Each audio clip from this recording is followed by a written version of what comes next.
Welcome to another edition of Carnivore Bites. I'm your host, Jeff Sherman, along with Dr. Eric Lopkin, and I thought it was an interesting and humorous week. I have little faith in Joe Biden. I think he's past his prime. We don't have to go into that in a scary way. But Kamala Harris,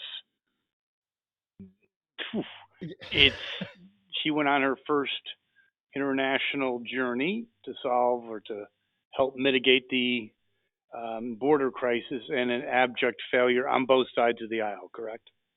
Yes, I mean, Kamala Harris gave multiple press conferences, did an interview with Lester Holt, and in every one exhibited the fact that she has the IQ of a houseplant. And Lester Holt, now, I have no love for Lester Holt. Lester Holt in 2016 is a political hack. Yes, in 2016, when Hillary Clinton conceded the election, he audibly sighed and was upset on the air that his side had lost. And even he, when interviewing Kamala Harris, held her feet to the fire because she was lying through her teeth about what was going on at the border. So they've even lost the Democrats have lost their political allies in the media now. Some, not all. No, not all. It's going to take a while for all of them to be held accountable for a lot of the lies that they've been spreading over the past years. But little by little, the Democrats are not giving them a choice, because what the media pundits are finding is they have the choice of either backing Biden-Harris or maintaining credibility. And they know they can't do both. And if they lose their credibility, they lose their jobs. That is fascinating. That is the perfect analysis. 100% correct. I think they're going to go kicking and screaming to be more, let's just say, fair-minded, because they have no choice. Because what they're covering is a train wreck. And if you keep on telling people, there's no wreck here, it's just nothing. Nothing's going on here. People understand this is, anyone looking at the interview with Lester Holt would know Kamala Harris is not ready for prime time. No, she's not ready for prime time. She doesn't know what's going on. Her comment when Holt pressed her that she hadn't been to the border, her comment that she said, I also haven't been to Europe, showed, and she said, I don't understand your point. She's completely inept. She does not understand that she has to go and see the situation to be able to handle it. Well, the real question, Dr. Lopkin, is, has she actually done anything? I don't want to get into particulars, but she didn't reach where she was totally on her merit. We'll just leave it at that, correct? No, she hasn't. Okay. And, she's talking about, well, you have to address the root problem. And she was in Guatemala to address the root problem. Well, here's the problem with what she's saying. She seems to think that all of these immigrants that are coming through illegally are all coming from what they call the Northern Triangle. It's Mexico, Guatemala, Venezuela. Except what we've actually seen, and the federal government's own statistics back this up, is that this wave of immigrants is coming from 75 different countries.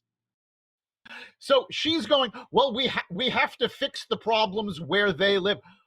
The American people are now responsible for fixing 75 foreign countries? Well, I'm very interested in this because I do remember Jimmy Carter, who is exponentially more competent than this duo.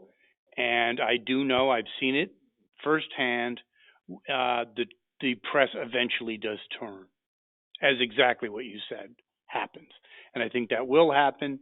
I think another very interesting situation is the one with Manchin.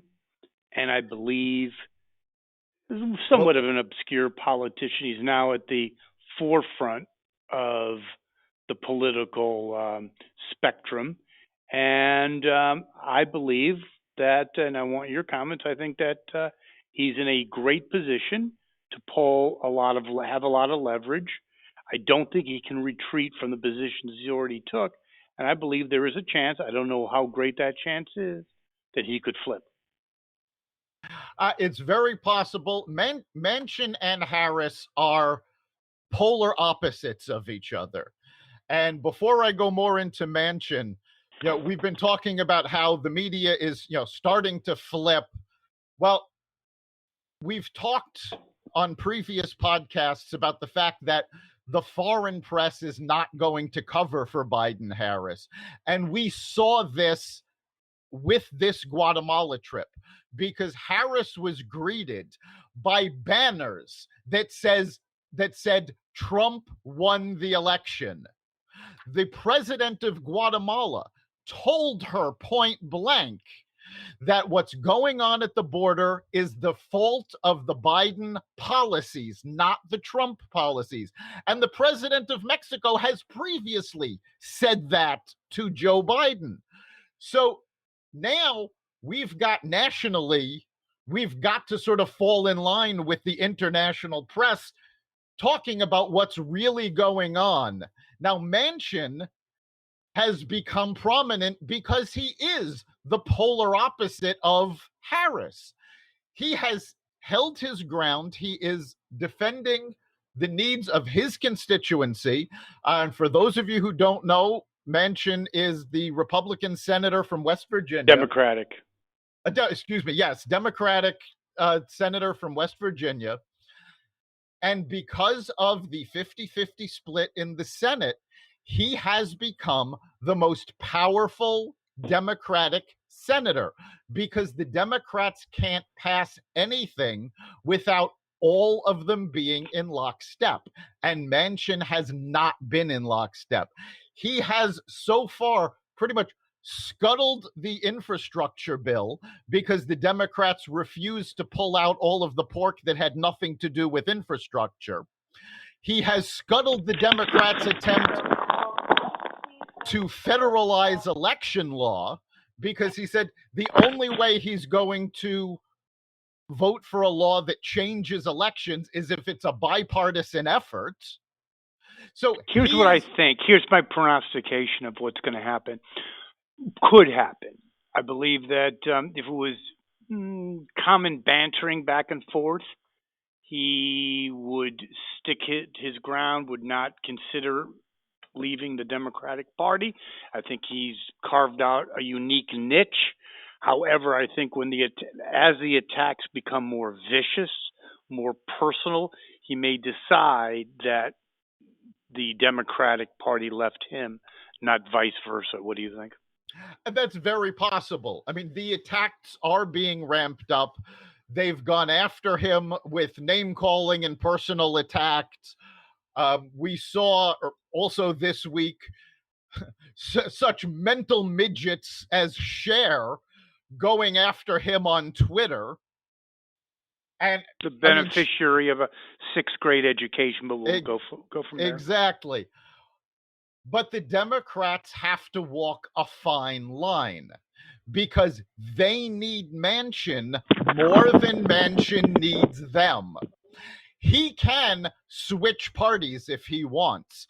He honestly wouldn't lose the support of his voters, and then the Democrats would lose the 50-50 split and be the minority in the Senate again. If you were an odds maker, what would you give the odds of him flipping?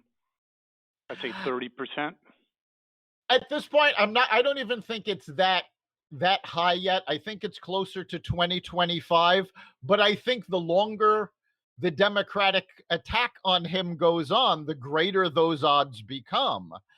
And quite frankly, Democratic strategists came out this week and they made a couple of comments that a lot of people ignored, but they are very telling.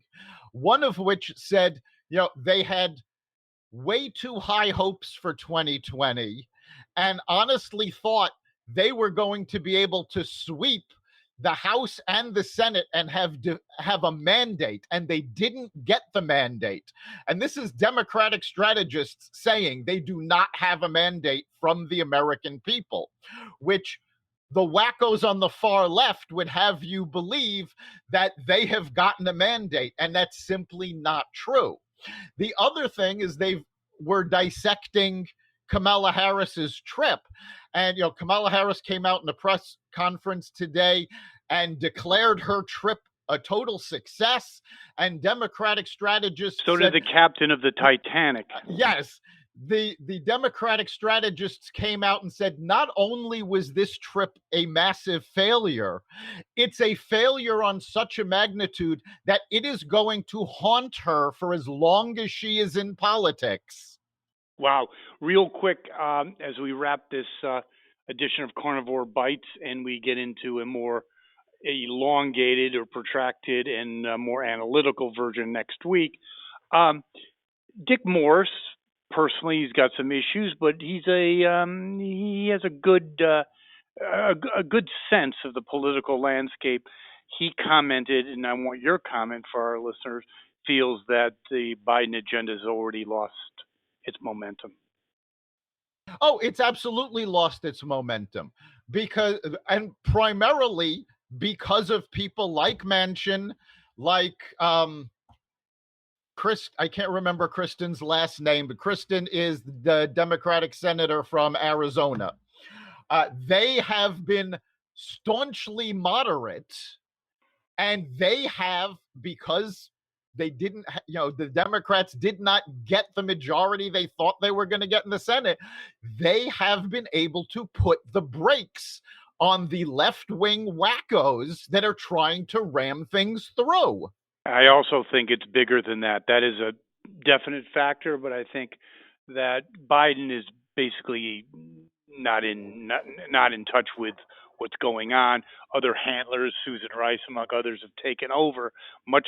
His radical policies, and they're not his, the people surrounding him, their policies are so out of touch. That's the bigger issue with mainstream America that they have no understanding of. That's one of the bigger reasons why it's lost steam. Yeah, no, they have no concept of what mainstream America is going through. And more than just the facts of the agenda, which were bad enough to begin with, because Biden is so out of it, Kamala Harris has basically become the face of this administration. And in fact, at one point, the president of Guatemala referred to her as Presidente Harris. And she, again, her press conferences, her interviews, she has come off as having the IQ of a houseplant, completely incompetent, and it has shaken the confidence of all of the moderate Democrats. And now it's starting to affect some of the, further left, not the left-wing wackos. They believe in her 100%. But the more moderate Democrats, which they still are, they're looking at this going, oh, we're in big trouble if we let these idiots take control of the party. No question about it. Well, Friday is our last edition of Carnivore Radio Live. We're focusing and really getting in tune really with the way things are on podcasts, that we're going to have more of an expanded edition of Carnivore Bites. Isn't that correct, Dr. Lopkin? That's true, and you'll be able to listen to every episode on demand whenever you want. Thank you very much, Dr. Lopkin. Thank our listeners. You've been listening to Carnivore Bites, part of the Exvadio Podcast Network. You can catch us every week on carnivoreradio.com, exvadio.com/podcasts, the Apple Podcast Store, Google Play, Spotify, iHeartRadio, and wherever you find podcasts.